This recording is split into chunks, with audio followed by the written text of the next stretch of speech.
G'day and welcome to another Pokemon Go video. So today I'm going to be talking about the most recent community day where Charmander featured. So this was one of the more interesting Pokemon for me because shiny Charizard just looks insane. So I was really keen to get out there and get some. So I prepped for it. I was ready to go hard for the whole 3 hours and did exactly that. So what I've got is middle screen. As you can see, I did manage to catch a couple of shinies. I've got some shinies going on, catches going on there. On the far right hand side, I've got just an hour of me walking about catching things, just to see sort of the pace I did and how I sort of went about my my community day for that hour. So apologies if that far right screen flicks around a bit.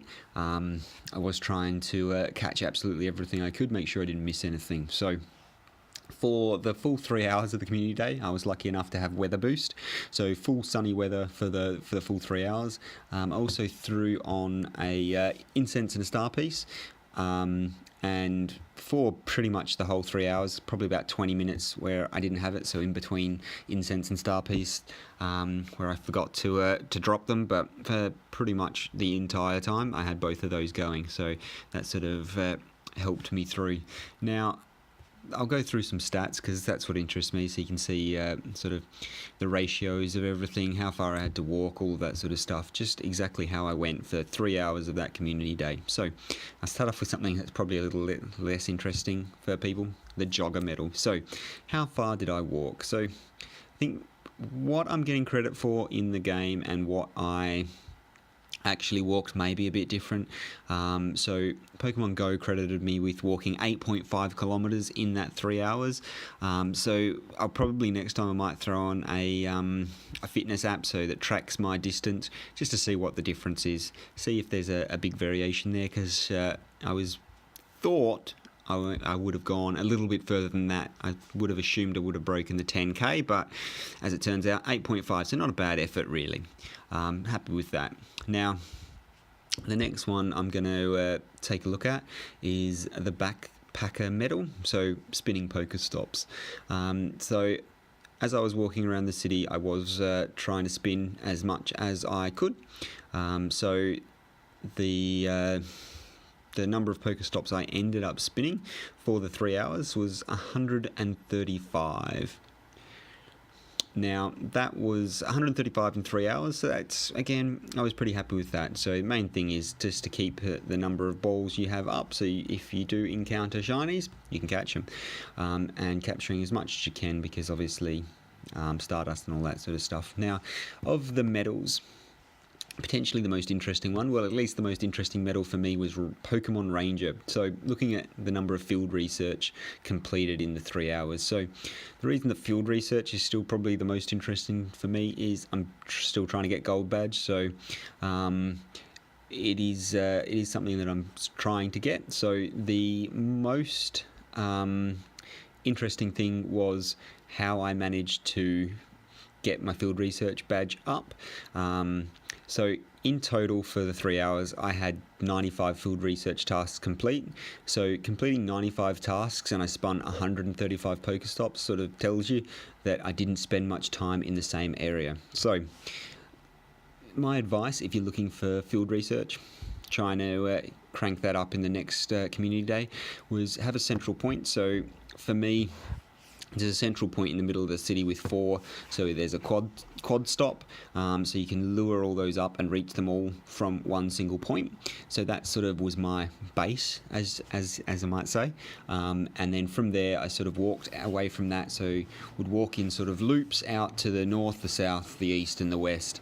So looped around out from that and crossed through that to check the quad stop and get the massive amounts of spawns there, because that was obviously lured up the entire time, and being a quad stop, it's got a huge number of spawns anyway. So I looped back through there on each instance and caught everything I could through there. Most of the time when you're walking through there was probably 15 or 20 Pokemon there at any sort of one time, which is absolutely brilliant. Now, 95 field research tasks was absolutely awesome. I was really happy with that, and now I'm sort of 150 away from hitting the gold badge on the research task, so pretty happy with that.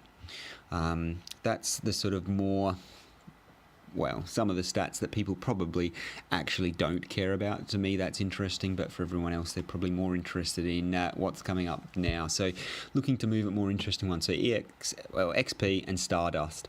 Honestly, I'm not really concerned about XP as I don't find the level that important.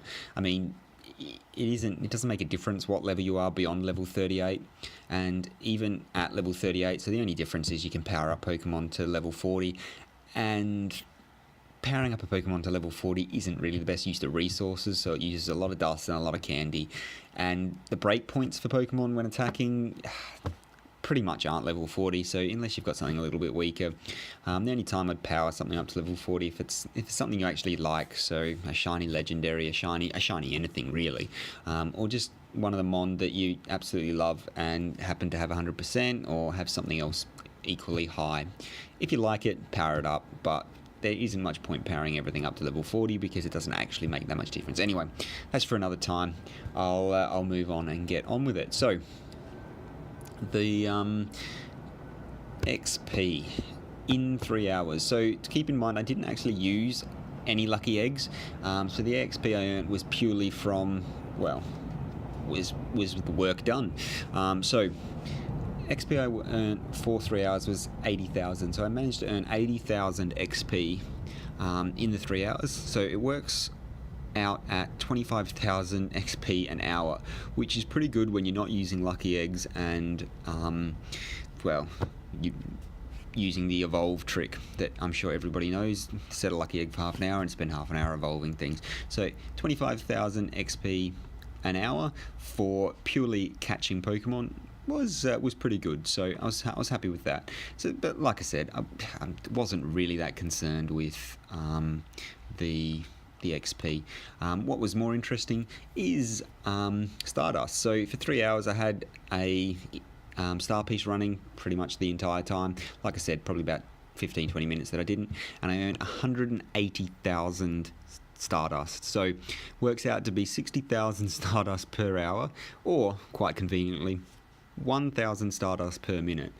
So I was absolutely stoked with that and thought that was a brilliant effort. So 1,000 Stardust a minute was, it's brilliant. Now, that's it for the non-Charmander stuff. So, Charmander, how many did I catch? Which I'm sure everybody wants to actually know.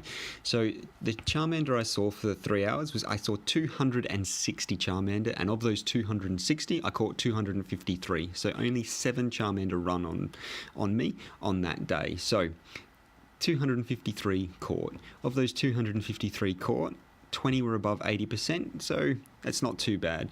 I had weather boost the whole time, so it actually worked out to be my stats were sort of towards the top end, just because with weather boost the minimum, it increases your minimum, so you get better ones. Everyone knows. So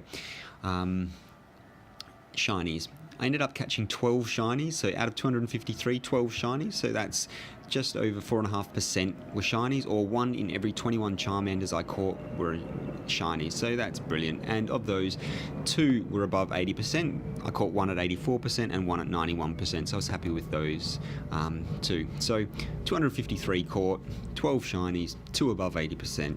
I was happy with that. 3 hours well spent. Also did a Ho-Oh raid right at the end, managed 86% IV weather boosted, and I actually caught it, and considering the absolutely awful throws that I had, I was pretty surprised with that, and pretty happy. Wasn't shiny, but I'm still happy with a 86% weather boosted Ho-Oh. So that was it for my community day, and that ended it. So it was going right on 1 o'clock, so 10 to 1 I did the Ho-Oh, and that ended it for me. So hopefully you had a bit more, well, hopefully as much luck as I did. I got really lucky with 12 shinies, caught the Ho-Oh, and that was my community day. So if I'll probably do one of these for the next community day as well. It might not go as hard, depends on what the shiny is, but thanks very much for watching. Have a good one. If there's anything you want to see, let me know. Thanks very much. Bye.